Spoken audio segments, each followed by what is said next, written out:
Hello everyone, नमस्ते प्यारे बच्चों। आज का मेरा टॉपिक है ख्याति की प्रकृति, नेचर ऑफ गुडविल।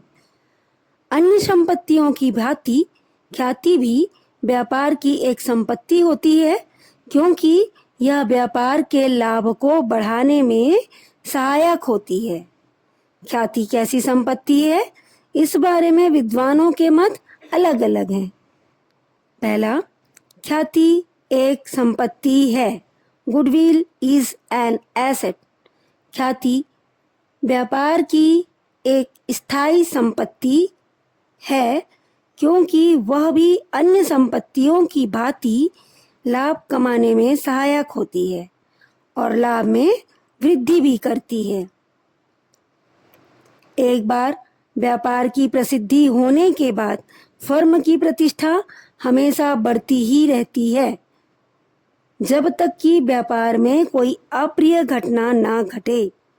इस कारण से ख्याति को व्यापार की स्थायी संपत्ति माना जाता है। इस पर अन्य संपत्तियों की भांति ह्रास नहीं लगाया जाता। दूसरा, ख्याति एक अवास्तविक संपत्ति है। Goodwill is an intangible asset. कुछ विद्वान ख्याति को अमूर्त या इंटेंजिबल संपत्ति मानते हैं। ख्याति को अदृश्य या अमूर्त इसलिए मानते हैं क्योंकि इसे ना देखा जा सकता है और ना ही स्पर्श किया जा सकता है।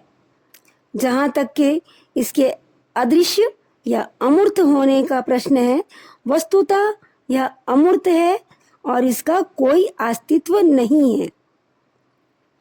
जहाँ तक इसके अवास्तविक होने का संबंध है, वह गलत है। कारण यह है कि जो संपत्ति अवास्तविक है, उससे फिर लाभ कैसे कमाया जा सकता है। ख्याति तो व्यापार में लाभ में वृद्धि करने में अत्यधिक योगदान देती है, अर्थात ख्याति का योगदान व्यापार के लाभ के लिए अनिवार्य है।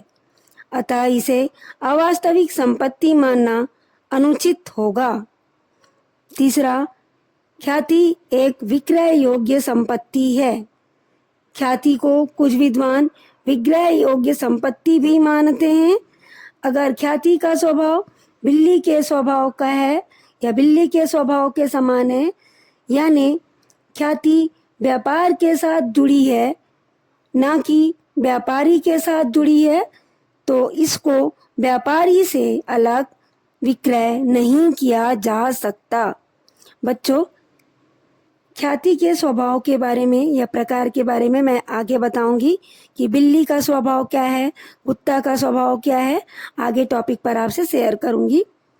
तो यहाँ मैं बताना चाहूंगी, यदि ख्याति का स्वभाव बिल्ली के स्वभाव के समान है, तो यानी ख्याति व्यापार के साथ जुड़ी है, ना कि व्यापारी के साथ। इसे व्यापारी से अलग नहीं किया जा सकता।